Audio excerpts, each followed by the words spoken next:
Welcoming Russ to the Hall of Fame is Jerry Colangelo. Ladies and gentlemen, Russ Granik.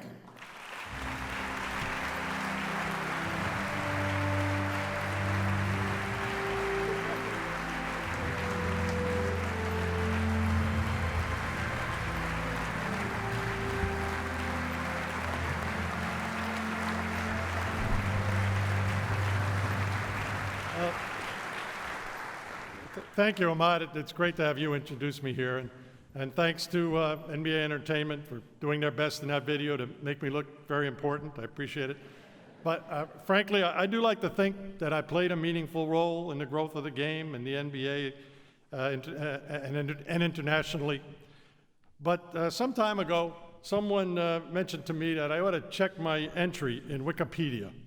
You know, at first I thought, that's pretty cool. I'm in Wikipedia with all those historical figures and celebrities, until I saw the brief bio, which starts something like this, and you could all check it on your smartphones.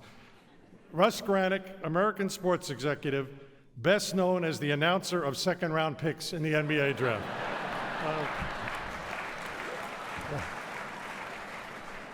But putting aside my annual TV stints at the draft and the lottery, the fact is that my role at the NBA over 3 decades was played out largely behind the scenes, which makes it especially gratifying for me to be honored here today. And I thank the Basketball Hall of Fame for recognizing that there are countless people at all levels of the game doing important things behind the scenes.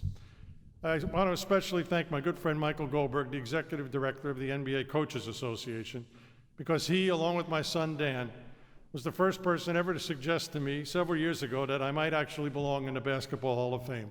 But without Michael's uniquely effective brand of good-natured but relentless advocacy, I know it might not have happened.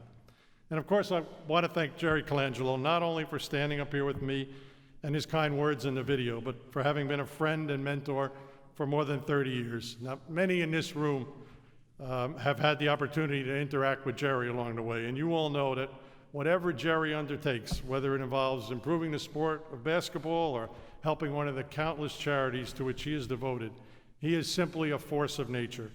And all of us here who love the game owe him a special thanks for the renewed success he has brought to USA Basketball. Sure.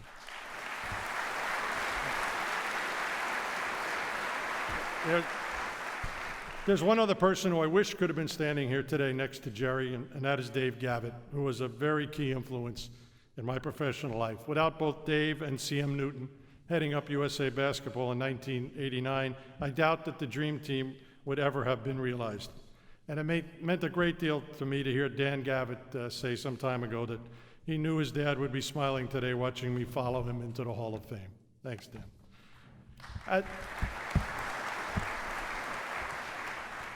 At the NBA, I was very fortunate to work for 2 truly great men whose achievements extend well beyond the world of sports. Larry O'Brien Jr., a native of Springfield, was NBA commissioner in 1976 when he offered me a job as a sort of utility in-house lawyer, speechwriter, note-taker, and briefcase carrier, after we were introduced by his son, Larry III, a more senior colleague of mine at a Wall Street law firm. As far as I could tell, my main qualification for the job was a willingness to work for a very low salary at the time. Now, I really was, I tell you, a very huge NBA fan from the time I was about 10 years old, watching Bob Pettit and then Russell and Chamberlain. But the bigger attraction for me was the opportunity to work for Larry O'Brien. Though Larry had many accomplishments as NBA commissioner and was inducted into this hall in 1991, he is most remembered as a national political leader, the campaign manager and advisor to John Kennedy, a member of Lyndon Johnson's cabinet, and a dedicated lifelong champion of equal rights. A lot of people I knew questioned my decision to leave a good law firm to go work for what was then viewed as a rather shaky sports league. But I was fortunate to have a family that was very, very supportive. I'm grateful that my mother, Margie, my brother Gary are able to be here with me today. And I particularly remember my late father telling me that if I had the opportunity to work directly for someone as prominent as Larry O'Brien, I should jump at it. So I signed on, figuring it could be an interesting experience for a few years, after which I would probably return to practicing law, except I stayed for 30 years.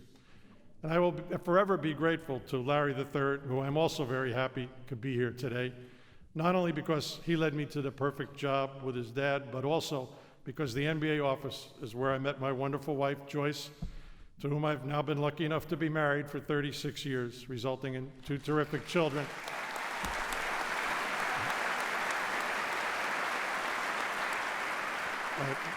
My 2 terrific children, Dan, my son Dan and my daughter Erin, their spouses, Jenny and Jason, and now their growing families.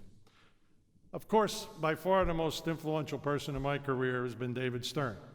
As my legal experience was fairly limited, when I arrived at the NBA, he began mentoring me as a lawyer even before he came in-house as general counsel in 1978. After that, through countless hours with David, many of them just sitting in his office and watching and listening to how he did things, many others on dreaded regular Sunday night phone calls, I received the best possible education at running a sports league. And we enjoyed a great run of success, although I can assure you that we never lost sight of the fact that we were helped along the way by some guys named Julius, Magic, Larry, Isaiah, Patrick, and of course Michael, and many others. But while David has never been shy about emphasizing the spectacular growth and financial success the NBA has enjoyed under his leadership, I know that he is proudest about some of the things he's been able to accomplish as NBA commissioner that have had an impact far beyond the basketball court.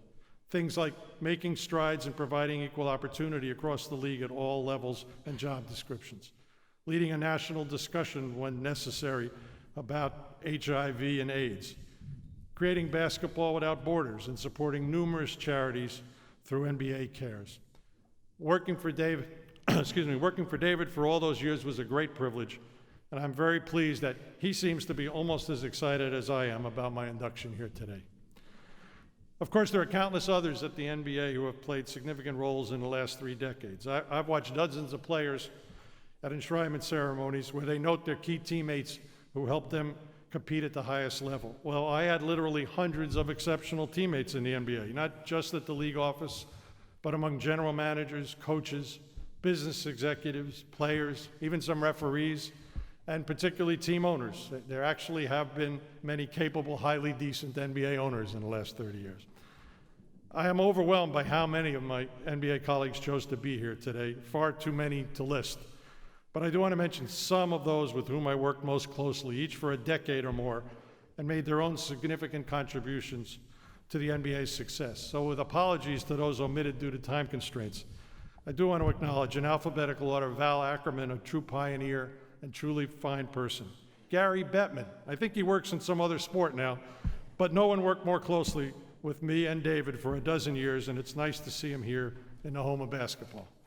Kim Bahuni, Paula Hansen, Nancy Hayward, my all-star assistant who worked mightily to keep me focused for 30 years.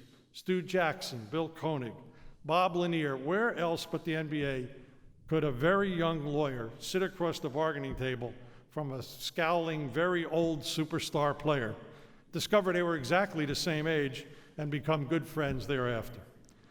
Joel Litvin, who I confess did most of the heavy lifting for me during my last several years at the NBA, but I'll claim some credit for his becoming one of the most respected executives in all of sports. Terry Lyons, Brian McIntyre, simply the best sports PR person ever. Jeffrey Mishkin, my longtime great friend and the very best counselor in every sense of the word. Adam Silver, who will do a terrific job leading the NBA forward. Rick Welts, the best and classiest business executive you could ever hope to work with. And Matt Winnick, my friend from day one at the NBA, who still hasn't figured out how to create a schedule where no team ever loses a game. And Z for Zelda Spolstra, the NBA's resident guardian angel. Most of all, there's Rod Thorne, who spent far too much time trying to teach me some small portion of what he knows about basketball. And if I eventually achieve some credibility in that area, which I like to believe, I suspect it was largely due to the fact that coaches and GMs figured if I was such a close friend of Rod's, I couldn't possibly be a total dunce when it came to the game. One thing I know for certain is that all of us shared an appreciation for how lucky we were to be working for an organization that we loved and a sport that millions were passionate about. And last, I promise I want to thank Sal Galatioto and all my other colleagues now at Galatioto Sports Partners, a group of really smart, dedicated people, for providing me with a very soft landing when I knew it was time for me to leave the league. I know that among my many colleagues, both past and present, and it appeared in the video, I have a reputation, which I work to maintain, for not overreacting to things. So they will know that I'm sincere when I say that today is truly one of the high points of my life. Thank you all.